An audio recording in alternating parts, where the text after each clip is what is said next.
Bonjour chers amis visiteurs du blog supersenior.ch.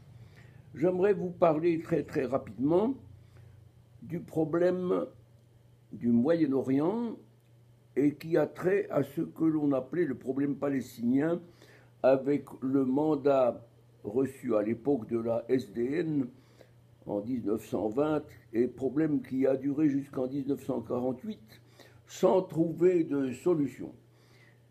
Ces derniers jours, on parle beaucoup dans la presse du problème des réfugiés palestiniens. Eh bien, j'aimerais en quelques mots vous dire ceci. Les réfugiés palestiniens, ce sont les descendants des anciens ouvriers agricoles arabes qui ont été employés à l'époque du mandat britannique sur la Palestine et qui se sont installés sur la Terre sainte, qui au fond, si on revient aux choses normales, on doit bien admettre que la Palestine, c'est la Terre sainte des 12 tribus d'Israël. Si on se réfère à cette définition, eh bien, le problème est vite réglé.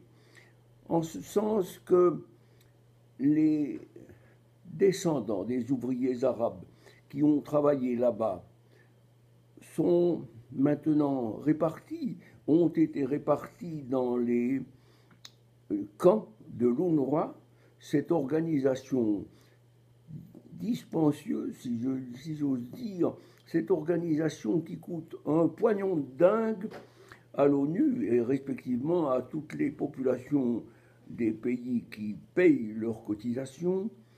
Il faut en finir, parce que voilà 70 ans, donc 70 ans, que ce problème dure et ne trouve pas de solution. En Suisse, nous avons un ministre des Affaires étrangères qui est un médecin de formation, c'est le docteur Ignacio Cassis. Eh bien, je pense que c'est lui qui, il y a une année, a posé le bon diagnostic.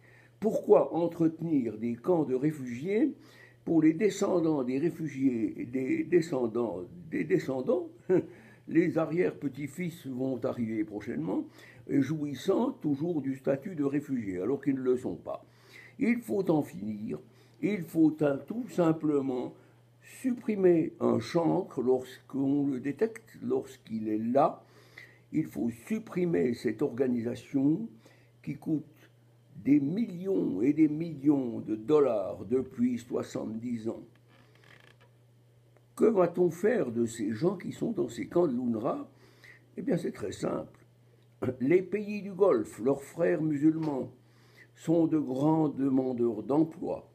Eh bien, il me semble logique que ce sont ces pays-là qui devraient accueillir, engager et faire travailler ces réfugiés qui sont dans ces camps.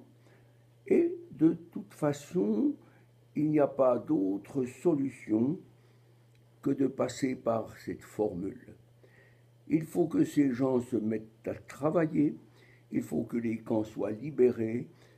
Cela libérera probablement le problème de la Palestine parce que nous devons être conscients d'une chose, jamais, je dis bien jamais, Israël qui est devenu une puissance importante, même du point de vue militaire, jamais Israël ne laissera les Palestiniens revenir sur la terre de ceux qui ont momentanément occupé ces portions de la terre promise. Voilà, je voulais simplement aussi remercier Mireille Valette, la distinguée présidente de l'association Suisse Vigilance Islam, qui a pondu, si j'ose dire, un excellent billet dans son boulevard de l'islamisme. C'est un blog qu'elle tient dans la Tribune de Genève, je vous le recommande.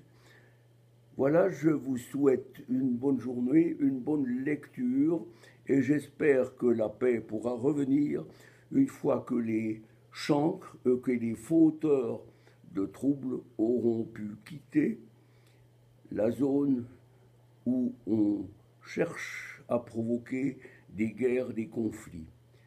J'ajoute très rapidement que les Allemands de l'Est, lorsqu'ils ont perdu la Prusse orientale et la Silésie, Breslau et compagnie, il n'y a pas eu de droit de retour. Eh bien, appliquons la même règle lorsqu'on joue aux cartes ou au poker. Eh bien, quand on a perdu, c'est terminé, on prend acte et on se retire.